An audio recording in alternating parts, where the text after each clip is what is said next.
So welcome to term 3 of Graphe Bible College. Well, the idea of a basement seminary, well, the college is called Graphe Bible College, but we call the courses here Graphe Basement Seminary.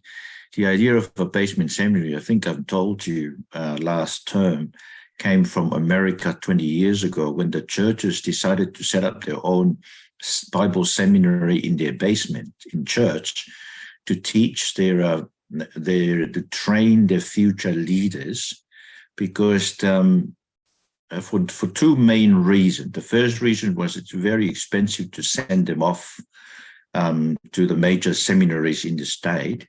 That's the first main reason. The second main reason was they've started to lose trust in the mainline seminaries in the States because they're not teaching their future ministers what they needed to know about pastoral ministry.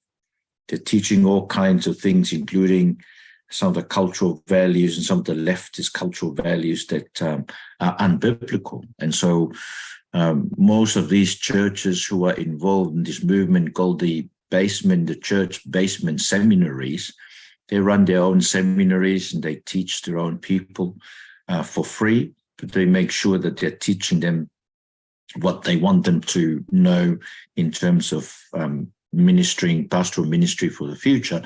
But also, I think one of the major advantage of having a basement seminary like this one is that you are in your ministry post. That is, you don't have to leave your ministry post and go and stay in a seminary somewhere else for 3-4 years in order to study, and then come back. It's almost like you have to start again. The idea of the basement seminary is that while you're working in your ministry, and I take it that we're all involved in ministries. That is, if you're not running a pastoral ministry like myself, you're running your family. Your family is the most important unit where you can do evangelism. If you evangelize your kids, imagine that.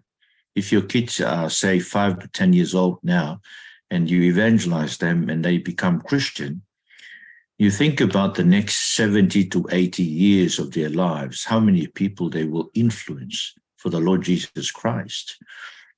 Just because you are evangelizing them at home by family devotion, reading the Bible, them praying with them, telling them about Jesus, that sort of thing. So anyway, welcome to term 3. So during this term, we will be studying the Pentateuch. Now, what is the Pentateuch? The word Pentateuch itself comes from 2 words. Penta means 5, and Teuch means book, the 5 books. So it's just a name for the first 5 books of the Bible, Genesis to Deuteronomy. All of these books, of course, were written by Moses. So this lecture is just introductory remarks and some of the basic stuff that you really need to know about the Bible, about the Pentateuch. And then next week, we will start looking at Genesis 1 to 11. Okay? So what is the Pentateuch? The Pentateuch is just the first 5 books of the scriptures written by Moses, Genesis to Deuteronomy. It begins, if you were to think about the framework of the book of Genesis, from the book of Genesis to the book of Deuteronomy, it begins with creation from nothing. God created everything out of nothing with his word. And then, of course, there is the fall in Genesis 3, and then the spread of sin. So this is almost like a reminder of what we did in the first term when we studied Survey of Biblical Theology. Then there is the fall, the spread of sin. The flood comes as a punishment for sin. Not only that, but of course, the land is cursed because of humanity's sinfulness. All of us are born sinful. All of our minds and our hearts are inclined to sin all the time. We don't have any free will anymore. Though we may feel that there is free will, but our free will is always bended towards sin and wickedness. And therefore, we are free, but we're just free to commit sin. And then, of course, so the flood, and then Babel, and then the Lord dispersed the nations and confused the languages. And then there is a new beginning when the Lord called Abraham in Genesis chapter 12. And I take the call of Abraham as almost like the key verse for the rest of the Bible. So if you were to consider the Bible as a sermon, the verse upon which the whole sermon is preached is Genesis 12, 1-3. So let me read that to you. If you have your Bible there, it'd be good to open it. Genesis 12, 1-3, very important verse. And I think you're familiar with this from last term as well. Now, the Lord said to Abram, I'm reading from the English Standard Version, go from your country and your kindred and your father's house to the land that I will show you.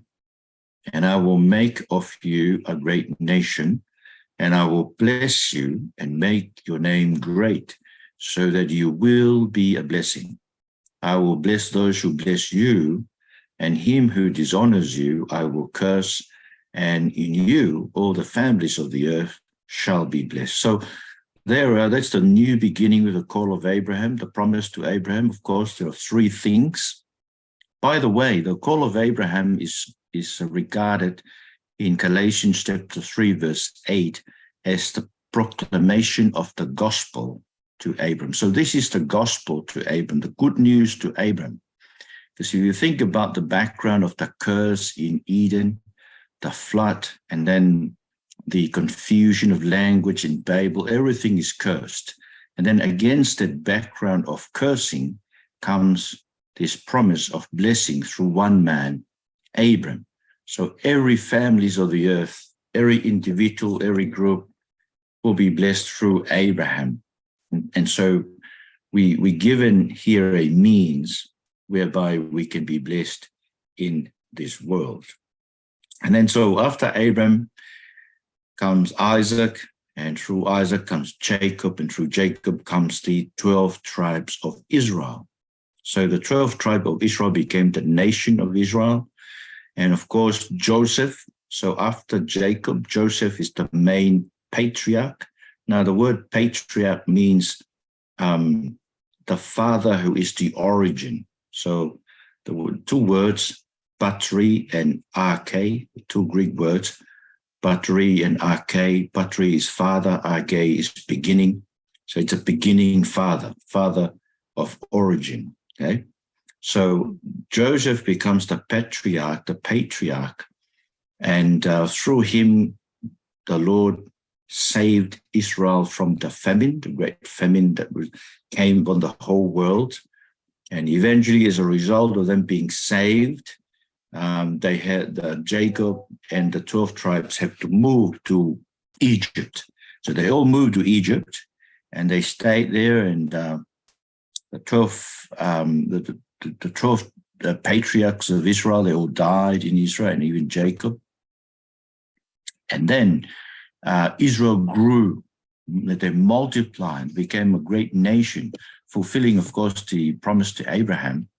And then Egypt looked into it as a threat, and therefore put them under enslavement. And so God sent Moses and Aaron, and through Moses and Aaron, the Lord performed 10 great miracles, the last of which was the killing of the eldest son, both families and animals in Egypt, including the house of Pharaoh. And therefore, they were set free. The Lord's promise to Abraham comes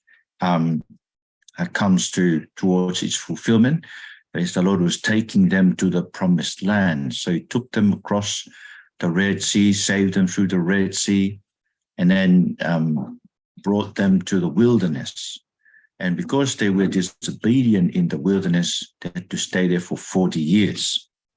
And after 40 years, then they were brought to the promised land. But the book of Deuteronomy finishes while they were still looking across from the Jordan River to the promised land. So the framework, the literary framework of the book of Genesis to Deuteronomy of the Pentateuch starts with creation and finishes with them expecting the fulfillment of the promise of the land. Now, it's almost like conceptually the same as where we are, doesn't it? So we all start with creation. We were created by God, and there's the fall, and here we are. We're here. We've come through the Passover lamb, Jesus, just as Israel had to be saved through the Passover lamb from Egypt. So we too had come through the Passover lamb on the cross, and we are still standing here looking across to the promised land, the new creation. And the new creation is the promised land for us. So, in other words, the literary framework of the Pentateuch is almost the same as the conceptual framework in which we live today. Now, the approach. What is the approach that we will be using in these lectures to the Old Testament? Now, a lot of people would insist that we study the Old Testament for the sake of the Old Testament, but I refuse to follow that.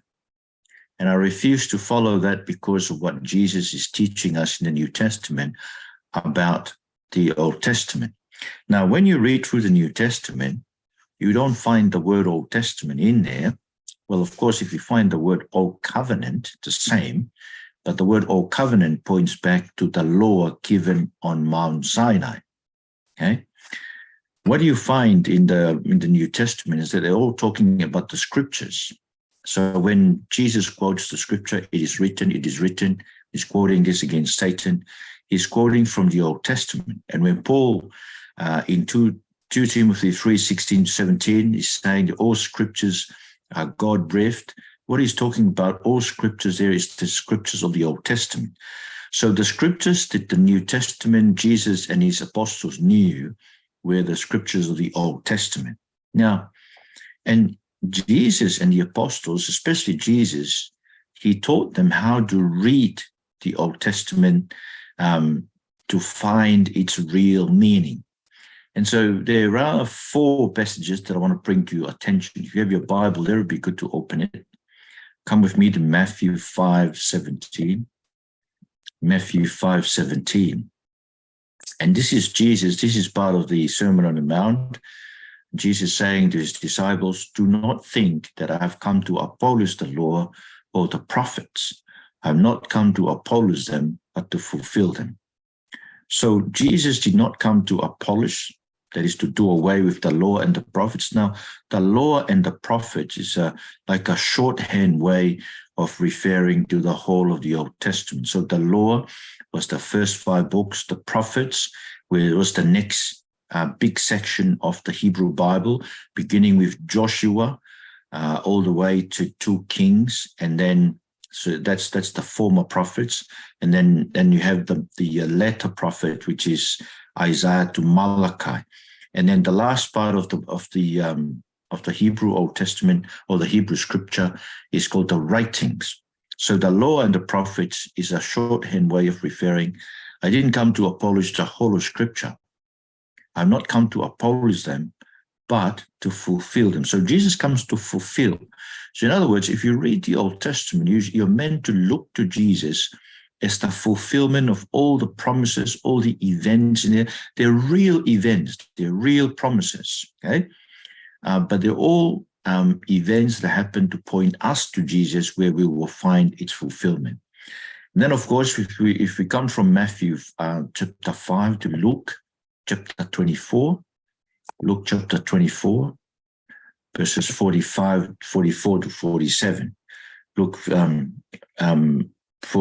24, 44 to 47. It's clearer here that he's referring to the scriptures. Then he said to them, this is Jesus in one of his resurrection appearances. And he said to his disciples, "These are my words that I spoke to you while I was still with you, that everything written about me in the law of Moses and the prophets and the Psalms must be fulfilled. Then he opened their minds to understand the scriptures and said to them, thus it is written that the Christ should suffer and on the third day rise from the dead, and that repentance for the forgiveness of sins should be proclaimed in his name to all nations, beginning from Jerusalem. So not only he's talking about the fulfillment of the law of Moses, the prophets, and the Psalms, but he's giving them the meaning of Scripture. So he's referring to the law of Moses, which is the first 5 books, Genesis to Deuteronomy, the prophets, Joshua to Malachi. So here he's using the 3 main sections of the Hebrew Old Testament.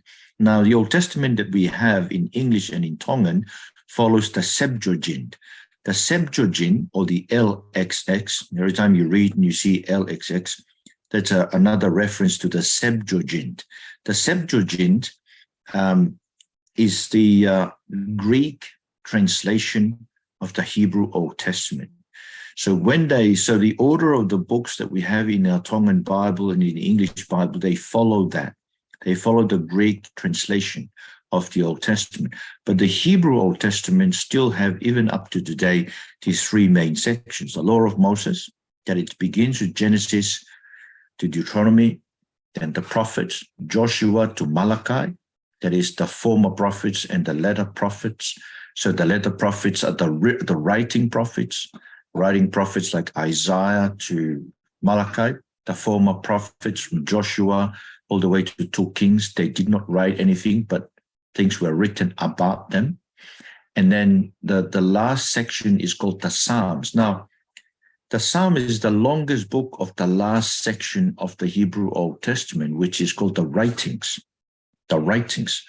So the 3 main sections of the Hebrew Old Testament is the law, the prophets, and the writings. And the Psalms is the very first book of the writings. It's the longest book. And the last book of the Hebrew Old Testament is 2 Chronicles. Okay? But what Jesus is doing here is saying to them, thus it is written. So this is the meaning of the scriptures. He opened their minds to understand the scriptures. There are 3 main things which are the meaning of the scriptures of the Old Testament. Christ suffered on the 3rd day. The Christ suffered, he rose from the dead on the 3rd day, and that repentance for the forgiveness of sins is to be proclaimed in his name to all nations, beginning from Jerusalem. So those are the 3 things, the 3 basic elements of the meaning of the Old Testament. Do you see that? It's almost like Jesus is saying to us, your mind is veiled with unbelief if you study the Old Testament, if you study the scriptures, and you don't see that it's about Jesus, his suffering, his resurrection, and his proclamation to the nations. Your mind has to be unveiled by Jesus so that you're able to see clearly these are the meanings of the scripture, the Hebrew scriptures. And then if you move from there, Luke 24, so Matthew 5:17, Luke 24 to 47, you come to John chapter 5, verses 39 to 40. And Jesus is talking to the Jews, I think the Jewish scribes, the people of the book. And he's saying to them, you search the scriptures because you think that in them you have eternal life. And it is they that bear witness about me. Yet you refuse to come to me that you may have life. So you see, these people are searching the scriptures just like us. We are searching scriptures because they think that in the scriptures they find eternal life. But then Jesus is saying, no, the Old Testament scriptures, they are there to bear witness about me so that you can come to me and have life. So in other words, the Old Testament is a book that bears witness to Jesus. So you won't find the meaning of the Old Testament by studying the Old Testament on its own. You will have to study it with a view towards Jesus. And then, of course, the last passage comes from 2 Corinthians chapter 1, verse 20. 2 Corinthians chapter 1, verse 20. And this is Paul writing to the church in Corinth, and he says to them, "For all the promises of God find their yes in him," that is in Jesus. And that is why it is through him that we utter our amen to God for his glory. These are the word of the Lord. Thanks be to God. Now, you see, all the promises of God find their yes in Jesus. All the promises in the Old Testament. So this is why, as I kept on saying to you, that even the temple, I was flipping through YouTube today and I saw this guy who's preaching. It looks like a Christian preacher to me, but he's teaching people that the third temple is starting to be rebuilt in Jerusalem. And I'm saying to myself, well, even if they build a temple in Jerusalem, it will not be the temple of the scriptures, because the third temple and the last temple, the final temple of God, is Christ himself. Everything, all the promises, the promise of the temple, the promise of the temple is that there will be a meeting place for God and humanity. See, that's what the temple's about. And that meeting point through, for humanity and God is in Jesus. We meet God in Jesus because he is Emmanuel. He is God with us. Okay? So all the promises of God, even the promises of the temple, find their yes in Jesus. So for these passages, I propose that when we come to study the Old Testament, we should always look at the Old Testament as like they are types of the gospel. They are real events, real historical events, real people. But all these things that we learn and we enjoy studying in the Old Testament, the first 5 books of the Bible, they all point to Jesus to find their real meaning in Jesus. Okay? And that's the approach that we will be taking here in studying the Pentateuch, and even when we study other parts of the scriptures of the Old Testament. Now, the next thing I want to say something about the time frame in which the Bible was written and put together. Now, the first 5 books are written by Moses. The last book of the Bible, the book of Revelation, written by John, probably in the year 96 AD. So Moses was in 1500 before Christ. John, 96 AD, Anno Domini, in the year of our Lord. So altogether, there are 1600 years in which the 66 books of the scriptures, New Testament and Old Testament, were put together by different writers speaking in different historical contexts, using different literary genre to bring about the word of God to his people. 1600 years of writing, of putting together the Bible. And so we have the 66 books inspired by God, 39 books in the Old Testament, 27 in the New Testament. Now, the main message of the Bible. So what is the main message of the Bible? Main message of Scripture is that God is working to reverse the consequences of sin and the curse of sin in the fall, in order to make a people for himself worthy to live in his kingdom and worship him. So in other words, you've got to think that but what God is proposing, is doing, his plan that is being revealed to us in the scriptures, that he's working to make you and me a people worthy to live in his kingdom, to worship him forever. Okay? We saw this in term 1 when we were studying the big 7 stories of the Bible. Now, the next thing I want to say by way of introduction is that just to understand evangelicalism. Now, unfortunately, evangelicals, there are so many types today. And even I myself, we used the title evangelical in our church, but I'm not too proud of it. It's not a very unique sort of term. The way we use it in our church is that I have in mind biblical Christianity. And so we're teaching the Pentateuch from the point of view of biblical Christianity. That's what I mean by evangelicalism or evangelicals.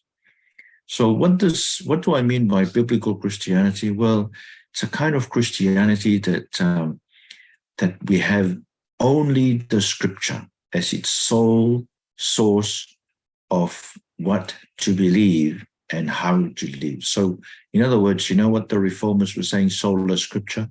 That's what I'm talking about in biblical Christianity.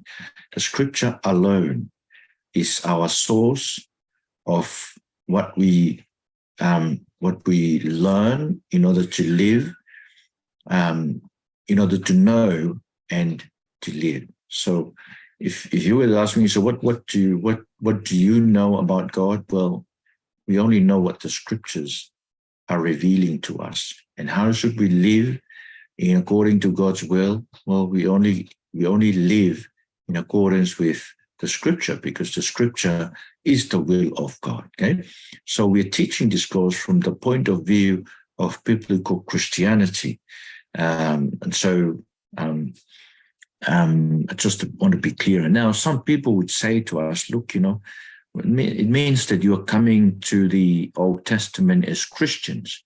You're not really faithful to what the Old Testament writers were doing in the first place, because you are applying a Christian idea or a Christian concept or Christian principle to the Old Testament. I want to say to them that this is a Jewish principle. To read the Old Testament as pointing to Jesus comes from Jesus the Jew. See, it's not my point of view. I got it from Matthew in the Bible. I got it from Luke. Luke, of course, is a Gentile, but he must have been taught by Paul the Jew, because we can see that's what Paul is saying in 2 Corinthians 1:20. And then John, of course, is also. So Jesus and John and Paul, they're all Jewish. And so they are the Jewish people who are telling me that you can't understand the Old Testament unless you read it as a book pointing to Jesus. Okay, so this is not a particularly Christian perspective that we are using here, biblical Christianity. No, it's a particularly Jewish point of view that comes from Jesus the Jew, John the Jew, Paul the Jew, and of course, written by Luke, whose information must have been given from these Jewish men. Now, the next thing I want to say is that sometimes in the Church of God, people talk about the Quadrilateral of Authority. Okay, so I'm still talking about the uniqueness of Scripture. As far as you should be concerned about this course, what I'm basically telling you is that I gather from the scriptures the way to read the Old Testament, the first 5 books of the Bible. But some people are saying that there's a quadrilateral of authority, and they mean by this that there are 4 sources of authority in the church. There is the scripture, there is reason, there is tradition, and then there is experience. And they would say that all of these 4 sources of authority to tell us how to live, what to believe, and how to live, they all should be equally considered because they have equal authority. And I want to say to them that this is not very true. I mean, if you were to think about the Methodist Church in New Zealand, Uniting Church here in Australia, the Methodist Church in America, the reason why they have accepted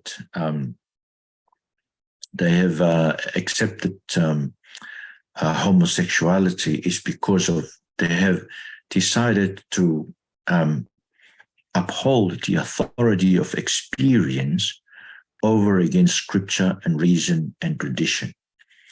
See, and that is the problem with saying that there's a quadrilateral of authority in the church. I don't take that there should be a quadrilateral. What I want to propose to you is there should be a pyramid. There should be a pyramid of authority. And in the apex of the pyramid is the scriptures.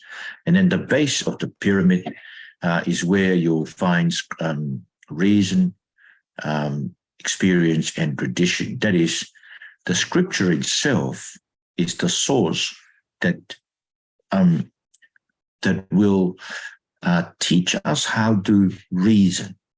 It should be the scripture that teaches us how to reason. It should be the scripture that teaches us which experience should be acceptable to the Church of God and which experience should be unacceptable. Because you see, experience like homosexuality, even though some people are saying that they find themselves completion and that kind of thing in homosexual relationship, we should say, no, it's not the scriptural way of experiencing God, because that must be an experience of the devil, because God is totally against. God finds homosexuality as abominable. So there should be a pyramid of authority in the Church of God, where the scripture is the unique authority that should characterize and shape the way we reason. It should shape our experience. It should also shape our traditions. So in other words, even all the traditions of the church, it should be submitted to the authority of the scriptures, so that we ourselves would only accept the traditions that are in line with the scriptures. Now, what about the Holy Spirit? I mean, I always want to mention something here about the work of the Holy Spirit, because there are so many people around, so many Tongans, going around with this new activity of the Holy Spirit. And when we ask them about what's this new activity is all about, and it's the Holy Spirit saying something that contradicts the scripture. The Holy Spirit saying that homosexuality is good, or the Holy Spirit saying that women can preach in church and can be ordained. And we know for sure that these are not the Spirit of God. Now, how do we know the Spirit of God? Because the Spirit of God was the Spirit that inspired Scripture. The Spirit that inspired Scripture is the Holy Spirit of God. And therefore, the Holy Spirit today will not contradict the Spirit of God that inspired the Scripture, because God is not a liar. It's impossible for God to lie. And this we find in Scripture in Hebrews chapter 6, verse 18. So, got to be careful these days about people who claim to have the authority of the Holy Spirit, but they're endorsing something totally contradictory to the Scriptures. You should be clear in your head that those things are unbiblical and ungodly and unholy spirit. Right? It's the unholy spirit of the devil that brings about those things, not the Holy Spirit of God. Now, I want to say something also about the interpretation of the first five books. Now, for a very long time, the interpretation of the first five books were dominated by what experts would call source criticism. Now, the term source criticism is very technical. We don't worry very much about it. All we're saying is that there were four different sources from which the book, the first five books of the Bible were put together. Now, you got to understand what this is saying. It's saying that Moses did not write the first five books of the Bible. Rather, the first five books of the Bible is a story that was made up out of these four different sources. And these different sources, one is called J, and it's called J because it says that he uses the name Yahweh of God. The second source is E because it uses the name Elohim, the name of God. The third source is P, which is the priestly source. And I think it's just there to include books like Leviticus and all the priestly laws. And then the fourth source is Deuteronomistic, or the book of Deuteronomy, with all the laws and things that are expected of God's people. Now, it's very important just to realize that these four sources means that they were written by different people in different historical times, and therefore, all these different sources were just about something totally different from what we have in the first 5 books of the Bible. In other words, what we were recounting at the beginning of this lecture about the main storylines of the first 5 books, that is from creation to the people living with the expectation of the fulfillment of the promised land. That framework, that literary framework, was an invention of somebody later on. It was not the real story. It was invented in order to fit in these 4 sources into them. So do you see that this idea of the 4 sources, they emerged from the fact that people did not believe that Moses wrote the first 5 books of the Bible. Now, when we come to the Bible, we can see that even Jesus refers to Moses as the one who wrote the first 5 books of the Bible. And he's always talking about what Moses was writing. Yes? And I take it that because Jesus and those in the New Testament, even Paul, so are closer to the sources, it's better for us to trust those people in the scriptures than to trust these people who are saying that there were 4 different sources that were written different times about totally different things. Then some editors at some point after the exile or somewhere put together a story where it could fit in all these 4 different sources. I mean, you read in the Psalms, and I want to finish off tonight by looking at Psalm 105, where even in the Psalms, they recount the storyline of the Pentateuch, which means that at some point in the historical journey of Israel, people were already memorizing the story because this was true story. It was not a made-up story. It was not some story that was unknown for so long, and then somebody after the exile later on in the 5th or 4th century started inventing a new story. No, the story was already there, and it was. I mean, if you go through some of the great speeches in the Old Testament, like Joshua in Joshua 24, he recounted from Abraham all the way down to where they were in the Promised Land. And then if you go to Nehemiah, say, for example, you'd find another recounting of the whole story of Israel all the way down to the exile. So you would see that in this, the idea that the first 5 books of the Bible were not written by Moses is very untrue. It's false. Okay, because the other parts of the scriptures testify to us that the story of the first 5 books of the Bible was already known throughout the history of Israel.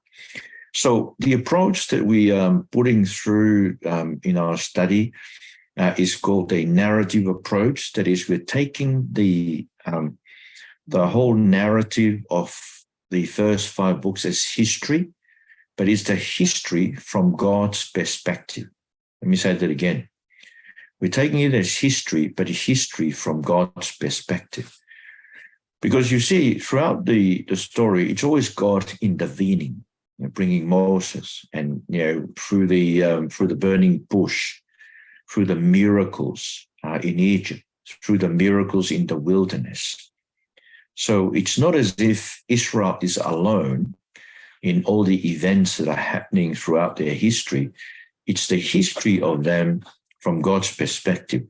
One way of putting it is the history of salvation, the history of salvation. So that's how we will look at the first 5 books of the Bible, the Old Testament. We will look at it as history of salvation, the history of God saving his people, fulfilling his promises to them.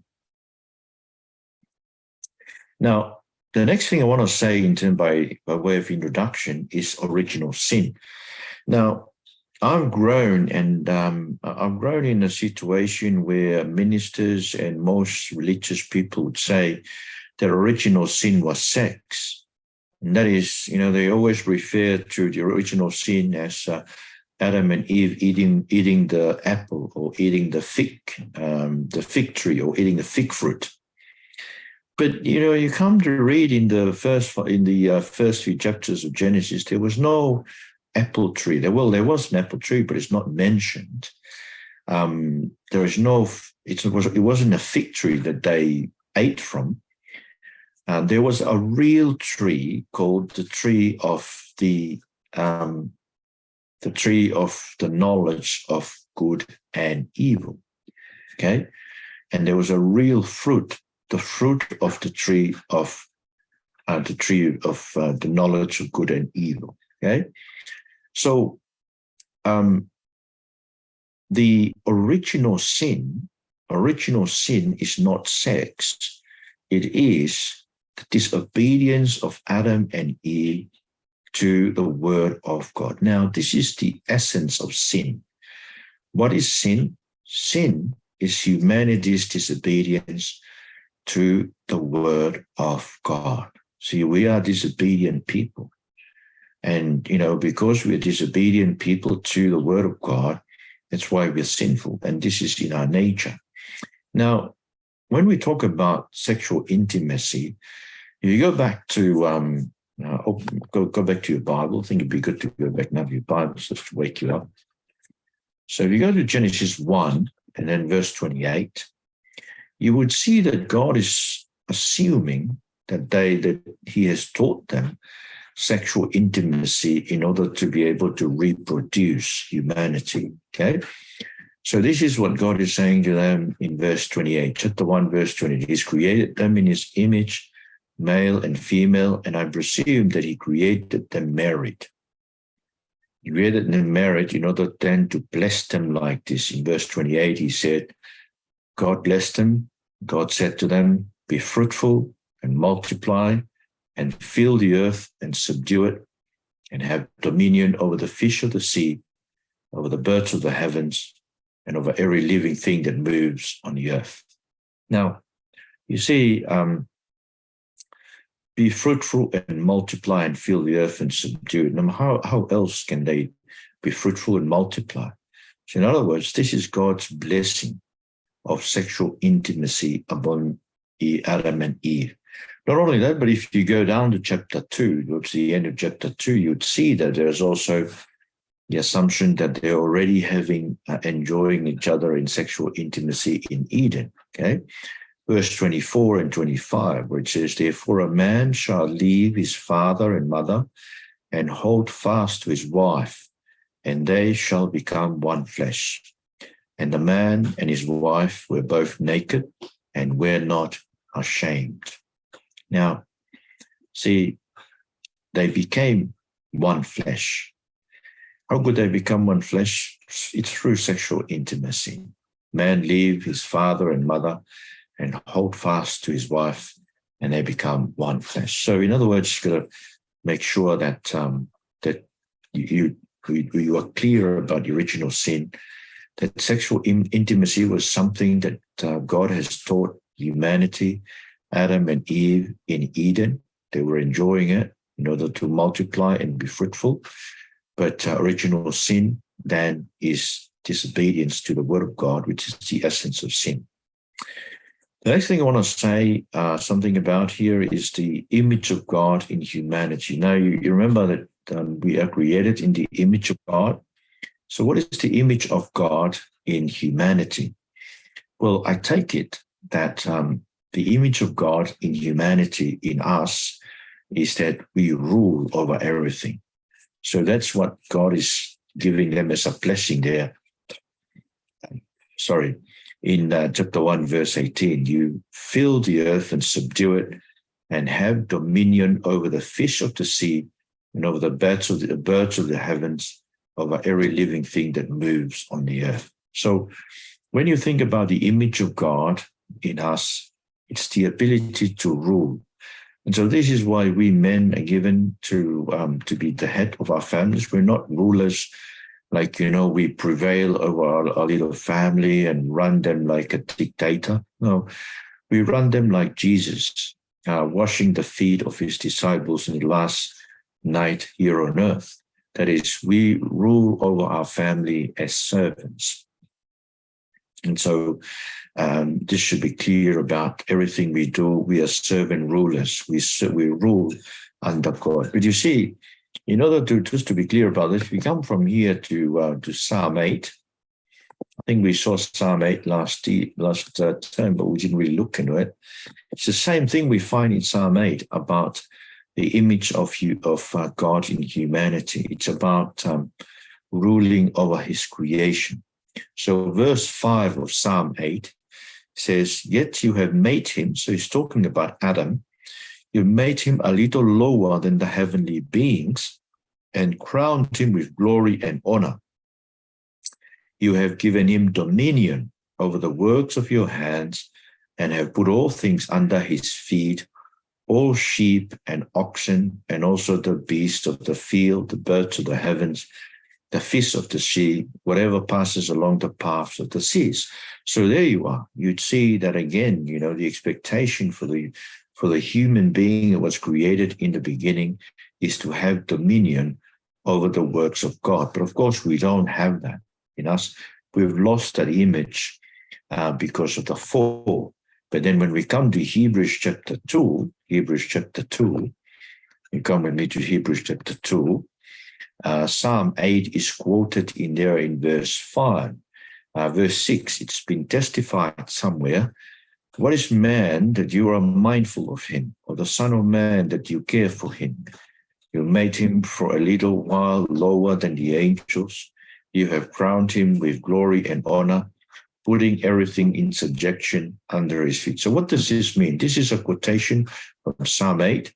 Then he goes on to explain it. Now, in putting everything in subjection to him, he left nothing outside his control. At present, we do not yet see everything in subjection to him, but we see him who for a little while was made lower than the angels. So this is Jesus, namely Jesus, crowned with glory and honor because of the suffering of death, so that by the grace of God he might taste death for everyone. For it was fitting that he, for whom and by whom all things exist, in bringing many sons to glory, should make the founder of their salvation perfect through suffering. So you see that here is Jesus. He is the fulfillment of Psalm 8 and also of Genesis 1:28. So this is why I'm arguing that the image of God in humanity is dominion over the work of creation. But we are not able to do that. We have Jesus. And because we have Jesus, Jesus is also taking us into glory, because now he has tasted death. He has to die for our sins so that he can be able to take us to the glory that he is already enjoying, because our sins need forgiveness as well. And the next thing that I want to say something about here is the evolution. Now, evolution is the idea that things happen by chance. We're only here because we're here, because we're here, because we're here. There is no purpose of life. We were all created through a big bang that becomes a piece of rock, becoming a fish, and eventually becoming a snake or something, and then eventually becomes a monkey, and then becomes us. And our minds are still progressing, so the idea of evolution proposes that we are still evolving. We are not yet in the final stage of our evolution. We're still going. Now, but that's, of course, if we are still evolving, then how can we trust the idea of evolution proposed by our minds, our evolving minds? I mean, if our minds are still evolving and this is not the final stage of our evolution, how can we trust what our minds is saying now?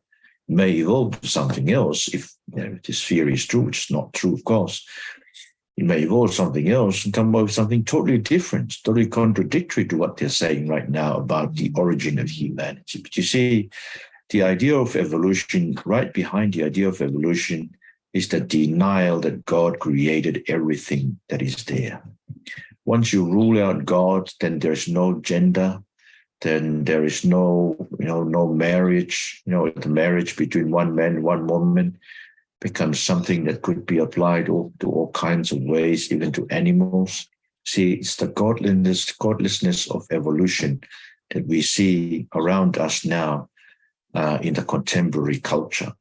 You see, we must always say to people that creation points us to the Creator. When you see a house, there's always a carpenter and a builder behind it. You see a garden, there is always a person who grew the garden. When you see a car, there is always behind it Henry Ford, the one who engineered the mechanics of the combustion engine.